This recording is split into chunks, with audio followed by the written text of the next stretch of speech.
In this video, you will learn how to calibrate the watch hands on your vívomove series watch so they stay in perfect alignment.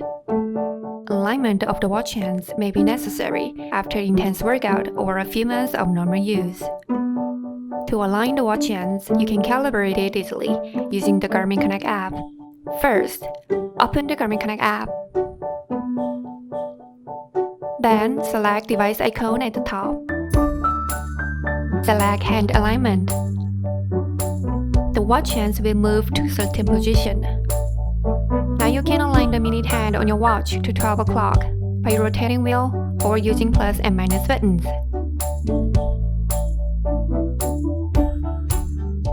Touch hour at the top and align the hour hand. Tap save at the top when done aligning the watch hands. You will see the watch hands back to current time. Please check the alignment was done correctly. And that's it.